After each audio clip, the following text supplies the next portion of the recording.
প্রিয় দর্শক শ্রোতা বন্ধুরা, ডিবেট উইথ রানা চ্যানেলের পক্ষ থেকে আপনাদের সকলকে স্বাগতম ও শুভেচ্ছা। বন্ধুরা, আজকে আনন্দের দিন, ঈদের দিন। আমরা সবাই অত্যন্ত চমৎকার এবং নতুন পরিবেশে ঈদ উদযাপন করলাম, ঈদ উল ফিতর। আজকে আমার জন্য আরেকটি সুখবর হলো, আমি আজকে আমার সহধর্মিণী রুকসানা মেরিনা রিমি, যিনি কবি এবং লেখক, তাকে নিয়ে আজকে বঙ্গভবনে প্রথমবারের মতো প্রেসিডেন্টের দপ্তরে শুভেচ্ছা বিনিময়ের জন্য দাওয়াত পেয়ে গিয়েছিলাম। সেখানে যদিও আমার গাড়ি ছিল না এবং কার্ড ওখানে রাখা ছিল, ফলে আমাকে ঢুকতে একটু ব্যাগ পেতে হয়েছে। তবুও পরিবেশটা খুব ভালো লাগলো। অনেককে দেখলাম তারা প্রেসিডেন্টের সাথে শুভেচ্ছা বিনিময় করছেন এবং প্রচুর খাবার দাবার আছে ওখানে, অনেকগুলো আইটেম। সবাই খাচ্ছেন, কথা বলছেন, প্রেসিডেন্টের শুভেচ্ছা বিনিময় করছেন, পরস্পরের সাথে আলিঙ্গন করছেন, শুভেচ্ছা বিনিময় করছেন। ভালোই লাগলো। কিন্তু আমি মনে করি এই অনুষ্ঠানটা এই রাজধানীর বিশিষ্ট ব্যক্তিদের সাথে এই অনুষ্ঠানটা না করে প্রেসিডেন্ট যদি সাধারণ মানুষের জন্য, অর্থাৎ যারা কখনোই বঙ্গভবনে ঢোকার সুযোগ পান না, তাদের জন্য এই অনুষ্ঠানটা করতেন, শুভেচ্ছা বিনিময়ের ব্যবস্থা করতেন, সবচেয়ে ভালো হতো। অনেক বিলাসবহুল ভবন এবং ইফতার ঈদের আয়োজন, খাওয়া দাওয়ার আয়োজন, খুবই ভালো লাগলো। তো ফিরে এসে আরেকটা সুন্দর নিউজ দেখলাম যে আজকে জাতীয় ঈদগাহ মাঠের বাইরেও ঢাকায় আগরগাঁয় বাণিজ্য মেলার ওখানে উত্তর সিটি কর্পোরেশনের উদ্যোগে একটি ঈদের বিশাল জামাত অনুষ্ঠিত হয়েছে। জামাতের অনুষ্ঠান শেষে সেখানে সর্বস্তরের মানুষ ঈদের শোভাযাত্রা আনন্দ অনুষ্ঠান করেছেন। সেটা একটি ভালো খবর। আরেকটি খবর যেটা আমার মনটা একটু কিছুটা খারাপ হয়ে গেছে, যে লক্ষ্মীপুরের রামগঞ্জের উপজেলায় তথ্য ও সম্প্রচার উপদেষ্টা মাহফুজা আলমের বাবা আজিজুর রহমানের উপরে সন্ত্রাসী হামলা হয়েছে বলে অভিযোগ পাওয়া গেছে। আসলে এই ঘটনাটা এভাবে না, তার উপরে হামলা হয়নি। উনি 2-3 পক্ষকে মধ্যে সমন্বয় করার জন্য এগিয়ে যাওয়ার পরে উনি আসলে হামলার শিকার হয়েছেন। এটা কেউ, আমি মনে করি না ওনার উপরে কেউ উইলিংলি, অর্থাৎ ইচ্ছাকৃতভাবে হামলাটা চালিয়েছে।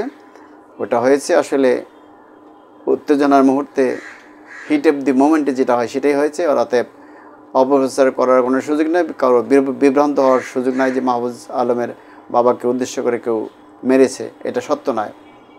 খবরে প্রকাশ, লক্ষ্মীপুরের রামগঞ্জ উপজেলায় তথ্য সম্প্রচার উপদেষ্টা মাহফুজ আলমের বাবা আজিজুর রহমান বাচ্চুর উপরে হামলার অভিযোগ পাওয়া গেছে। গতকাল রোববার মাহফুজ আলমের নিজ গ্রাম রামগঞ্জ উপজেলার নারায়ণপুর মোল্লাবাড়িতে এই হামলা হয় বলে অভিযোগ করেছেন মাহফুজ আলমের পরিবার। মাহফুজ আলমের পরিবারের অভিযোগ, সাবেক ছাত্রনেতা ও বর্তমানে ইউনিয়ন স্বেচ্ছাসেবক দলের সম্ভাব্য সভাপতি প্রার্থী শুকুর আলী নেতৃত্বে এই হামলার ঘটনা ঘটে। হামলায় আজিজুর রহমানের হাতের আঘাত পেয়ে হাসপাতালে চিকিৎসা নিয়েছেন তিনি। ইটের আঘাতে তিনি আঘাতপ্রাপ্ত হয়েছেন, আহত হয়েছেন। এই সময় তার একজন আত্মীয় আহত হয়েছেন বলে অভিযোগ প্রকাশ। আজিজুর রহমান ইসাপুর ইউনিয়ন বিএনপির সাংগঠনিক সম্পাদক। তিনি এই ঘটনায় প্রতিবাদে রোববার রাতে 10:30টার দিকে উপজেলা শহরের বৈষম্যবিরোধী ছাত্র আন্দোলনের ব্যানারে বিক্ষোভ মিছিল হয়। বিক্ষোভ কর্মসূচি থেকে আন্দোলনকারীরা হামলাকারীদের গ্রেপ্তারের দাবি জানিয়েছে।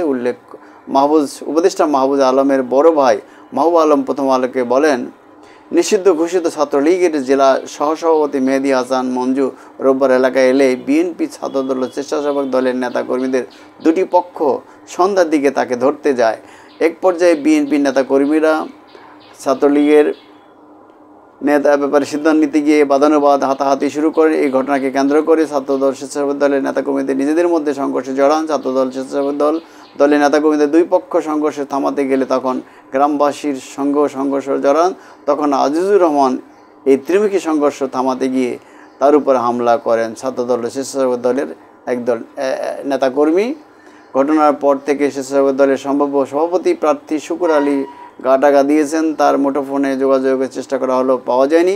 রামগঞ্জ উপজেলা বিএনপি সাধারণ সম্পাদক শেখ মাহমুদুর রহমান বাহার মুঠোফোনে প্রথম আলোকে বলেন, মাহফুজের বাবা আজিজুর রহমান দলের নিবেদিত একজন নেতা। তার উপর হামলার ঘটনাটি দুঃখজনক। ঘটনায় খতিয়ে দেখতে আজ সোমবার বিকেলে তিনি সহ বিএনপির একটি দল ও ইউনিয়নে ঘটনাস্থল পরিদর্শনে যাবেন। ছাত্রদল বা স্বেচ্ছাসেবক দলের কেউ ঘটনার সঙ্গে জড়িত প্রমাণিত হলে তাদের বিরুদ্ধে ব্যবস্থা নেওয়া হবে। রামগঞ্জ থানা ভারপ্রাপ্ত কর্মকর্তা ওসি আবুল বাশার রোববার রাতে প্রথম আলোকে বলেন, ছাত্রলীগের নেতাকে আটক করাকে কেন্দ্র করে ছাত্রলীগ নেতাকে আটক করার কেন্দ্র করে ছাত্রদল ও দলের মধ্যে সংঘর্ষে বিতর্ক হয়। এক পর্যায়ে তাদের মধ্যে সংঘর্ষ বেঁধে যায়। তখন আজিজুর রহমান উভয় পক্ষকে শান্ত করার চেষ্টা করেন, কিন্তু কেউ একজন ক্ষিপ্ত হয় তাকে আঘাত করে। হাতে আঘাত পেলে তাকে হাসপাতালে নিয়ে চিকিৎসা করানো হয়। উভয় পক্ষের সংঘর্ষের মধ্যে ছাত্রলীগের নেতা বাড়ি থেকে পালিয়ে যান। এই যে উপদেষ্টার বাবা আসলে করেন বিএনপি, আর মিছিল করেছে বৈষম্যবিরোধী ছাত্ররা, উপদেষ্টার সমর্থক গোষ্ঠী বলা যায়, কারণ উপদেষ্টা ছাত্রদের সমর্থনেই উপদেষ্টা হয়েছেন মাহফুজা আলম। তো আমরা মনে করি যে এটা আসলে মাহফুজা আলমের বাবা হিসেবে তাকে কেউ আঘাত করেনি। এটা আসলে বিএনপির লোকেরা ওই ছাত্রলীগের লোকজনকে ধরবে কি ধরবে না তাই নিয়ে বিতর্কের এক পর্যায়ে আসলে আঘাতটা হয়েছে। এটা একটা দুর্ঘটনা বা অনিচ্ছাকৃত ঘটনাই আমরা মনে করতে পারি। এর সাথে বিএনপির সাথে এই জন্য বৈষম্যবিরোধী ছাত্রদের কোনো বিতর্ক বা কোনো সংঘাতের সম্ভাবনাও নেই বলে মনে করেন, কারণ ওখানে মাহফুজা আলমের পরিবারের সদস্য এবং যে থানার ওসির যে বক্তব্য প্রায় অভিন্ন। অতএব আমি ঘটনা এখানেই শেষ হতে পারে। এই ধরনের অবাঞ্ছিত ঘটনা না ঘটাই ভালো এবং আমি আশা করি যে আর ঘটবে না। ধন্যবাদ। বাংলাদেশ জিন্দাবাদ।